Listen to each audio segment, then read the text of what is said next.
JM Piang Update. Piang at Ivana Alawi nagsama sa isang vlog. Dito mo talaga malalaman kung anong klase na tao si Piang. Napakasimple na babae at wala talagang arte sa katawan.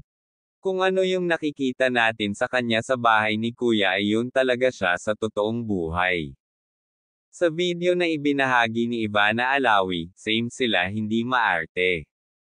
Sabi nga nila, nagmatch yung visuals nilang dalawa. Ang ganda nila pareho tingnan. Their actions also seemed they were comfortable. Sobrang genuine nila pareho. Ang dami talagang bumilib kay Piang simula ng pagkilab nila ni Ivana. Super thoughtful si Piang. Makikita mo talaga na sobrang bait niya. Inamin naman ng dalawa na gusto nilang magkasama sa isang teleserye. At sinabi pa ni Ivana na mas gusto niya ang role ng isang kabtrebida. Same naman sinabi ni Piang na gusto din niya maging kabtrebida pero sinabi ni Ivana dito na mas bagay siya maging bida kasi base sa kanyang sinabi ang bilis niyang maiyak. Sobrang nakakatuwa ang ginawang pagkalab nila. Inamin ni Ivana na gustong-gusto niya si Piang at simula pa dati si Piang talaga ang nararamdaman niyang mananalo sa PBB. Inamin naman ni Piang na hindi siya mahilig magkolekta ng mga mamahaling bagay. Ang like lamang niya ay shoes.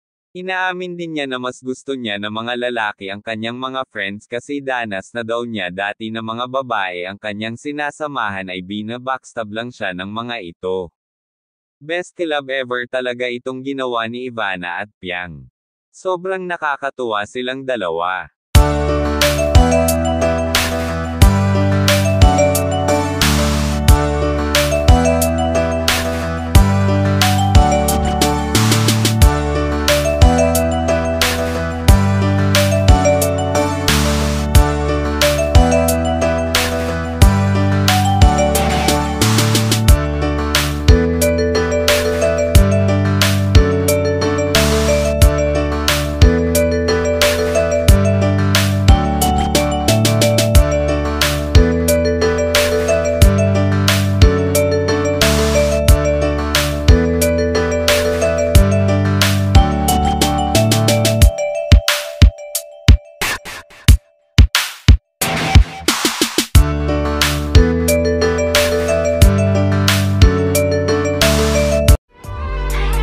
Thank you for watching.